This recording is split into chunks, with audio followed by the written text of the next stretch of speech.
In this episode, five wives share their best advice for preparing for your wedding day, preparing for marriage, and navigating your first year in marriage.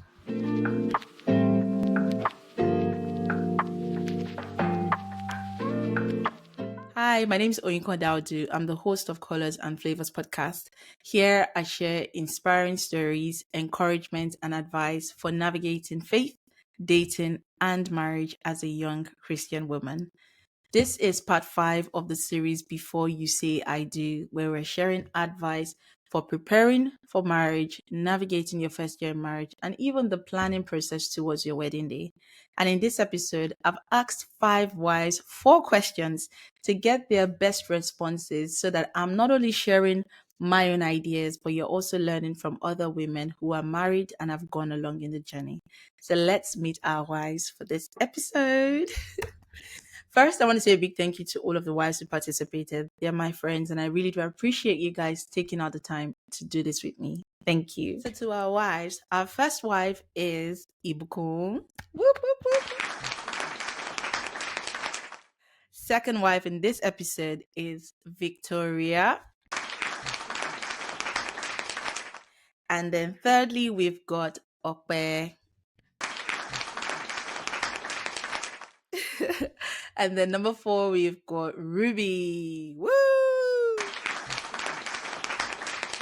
Then our fifth wife in this episode is Grace. I'm giving them all of the claps. Thank you guys again so much for doing this with me. So I've got 4 questions and then I'll be sharing the response from all 5 wives. So let's get into it. So question number 1, what's one lesson from your premarital counseling that has greatly helped you in marriage? So what's one lesson from your premarital counseling that has greatly helped you in marriage? So Ibukun says, have the basic conversations early. Things like division of chores, financial responsibilities, and family expectations. This might seem obvious, but assumptions can create misunderstandings if they are not clearly discussed and agreed upon from the start. Yes, I agree with you, right? You wouldn't imagine that.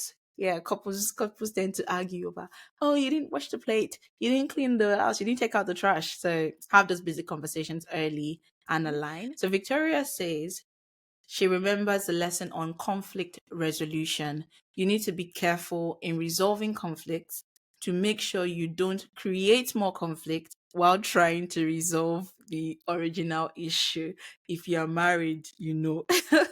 Okwe says that life is not a straight line. So that's something that has been helpful for her from my premarital counseling. Remembering that life is not a straight line. There are seasons, times of abundance and times of stretching. One moment you might be thriving in your career, switching jobs, or earning more. Another moment you might be dealing with a challenge or a major life transition. Understanding that conditions won't always remain the same and preparing our minds and hearts for those shifts. This has helped us stay grounded. Instead of panicking at every change, we remind ourselves this is a season. So important. So Ruby says, our facilitators constantly told us how we get to curate our marriage. There's a ton of information and advice on marriage out there. And while they are well meaning, it's important to know that each couple has idiosyncrasies they need to understand. So they have specific context to themselves that they need to understand and learn to work with. So in as much as we learn from those who have gone ahead of us, for Nelson and I, so that's her husband and herself, we wake up every day and with the help and guidance of the Holy Spirit, we curate our union to be what we want it to be. Oh, so special. And then Grace says, communicate. She puts it in caps because it's so important. She says, it's cliche, but it's so important. It's still a work in progress for us, but being vocal and open with my husband about feelings and thoughts changed me.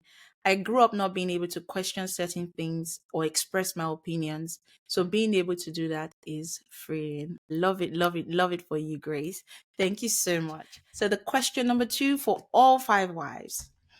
What's one thing you did while planning for your wedding that helped you enjoy your wedding day? So Ibuku says, we created a list of our must haves, should haves, and could haves. The must haves were our non negotiables, and we shared that list with our parents early on. It helped set expectations clearly and ensured there were no surprises on the day. Very important, especially if you're Black or you're African, families get very involved in wedding processes. So, yeah, that communication is so important. Victoria says, having people I knew had my back as bridesmaids. So, that's something that helped her enjoy our wedding day. They were there to handle things and to make sure I was not stressing out. One of them even seized my phone when I was getting stressed. Very important. Oh, fun fact, I was one of the bridesmaids for Victoria, so I did a good job. In fact, I was a chief bridesmaid. I just remembered. Whoop, whoop, whoop. Right. So Okwe says, I was very intentional about creating a wedding that felt true to who I am, not an event shaped by trends. From the clothes I wore to the music at the wedding, everything was a representation of me and my husband. I made decisions that reflected my real taste, values, and vision.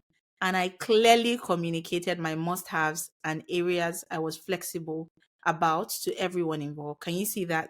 Clearly defining what you want, right? Especially to the planner. I even put it all in a detailed document for clarity. That intentionality made the day incredibly personal and timeless. It felt like an extension of my heart, not a performance. And that's what made it so deeply joyful and memorable. Love it. And then Ruby says, we were so strategic with wedding planning by choosing three priorities and focusing on those three things. For us, it was our photography, decoration, and wedding media or PR. We allowed our family handle everything else outside of those three things. This kept our energy and focus intact and helped us enjoy the day without constantly worrying how everything was going. The less control you wield, the more relaxed you feel with wedding planning.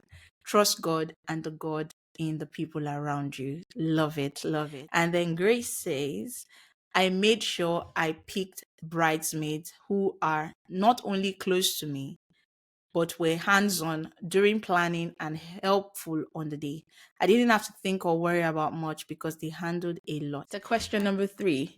What's one thing you wish you had known earlier about enjoying physical intimacy in marriage? Yeah.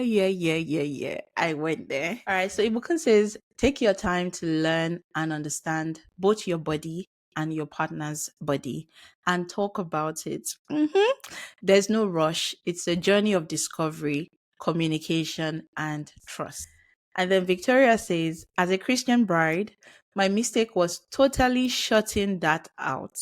I should have done more reading on what to expect, what to do, and basically just gain relevant knowledge, as that would have made things more enjoyable. Very important. By the way, in 2 episodes back, I shared 3 books that you can read to help you prepare for physical intimacy in marriage. So check out that episode on preparing for physical intimacy in marriage. Get those books so that you are knowledgeable and you can enjoy intimacy in your marriage. All right. So Okwe's response is that you truly have a lifetime to grow together. There's no rush to get it right or meet some imagined standard. It's okay to take things slow, to laugh, to learn each other's rhythms over time. Seasons like pregnancy or postpartum will naturally bring shifts, and intimacy will look different at different times, and that's okay. What matters most is maintaining that connection, communication, patience, and kindness through it all. Very, very essential. And then Ruby says, that it gets messy. Yeah, it gets messy often. So get more than enough bed sheets and duvet coverings. Oh, very, very important. She's serious, by the way, and I can corroborate that. Yeah, get enough bed sheets and duvet coverings. And then Grace says that physical intimacy isn't just about sex. Yes, that's correct. The typical thing of, oh, now I'm married. The only way to be intimate with my husband is to have sex. It's really not. Hugs are amazing. In caps again, hold hands, rub his back, play with his hair. So yeah, some tips for you. Build intimacy even just beyond sex itself. All right. So question number 4, our final question for all wives. What's one piece of advice you'd give a new bride to help her navigate her first year of marriage? So Ibukun says, be open and vulnerable with your partner. Don't expect them to read your mind. Communicate your needs. Ladies, communicate your needs, even if it's as simple as saying, I need a hug right now. Okay, what's with the married women and hugs? Yeah. Well, you should let your partner know what you need. Be vulnerable. Victoria says, the early years are for learning. I'm still learning too. She's 5+ years into marriage, but yeah, she's still learning too. So be patient and prayerful. Okpe says, use the first year to intentionally build your foundation. Very essential. I talked about this in the last episode on how to enjoy your first year and start your marriage well. So check that out as well. She says, treat it like laying down the pillars that will hold you up even when life gets heavy later. Get to know each other deeply, not just the romantic highlights, but the everyday rhythms, stress habits, dreams, and fears. Set ground rules for how you communicate, how you resolve conflicts, and how you make decisions. Create rituals.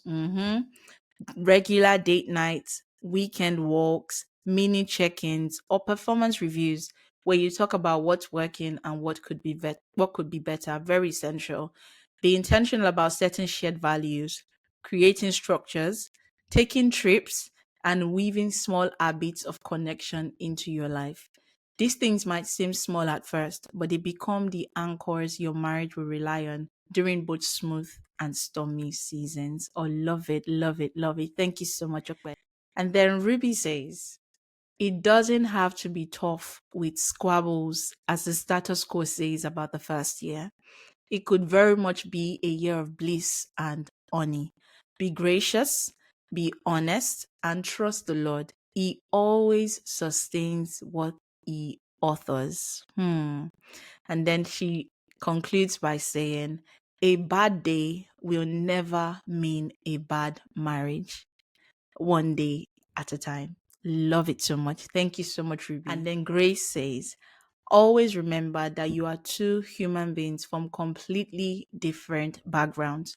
Be patient with one another because there will be a lot of adjustments and changes. Wow, wow, wow. Such wisdom, such wisdom. Thank you so much to all of our wives for sharing this advice. Like, I'm so inspired and encouraged for the wives who are coming after us.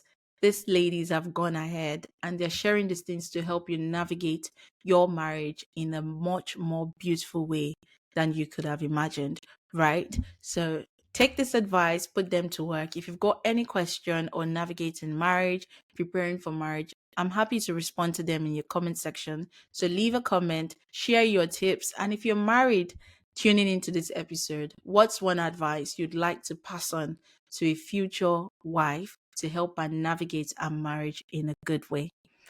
Thank you guys so much for listening to this episode, and I'll see you in the next one. Cheers.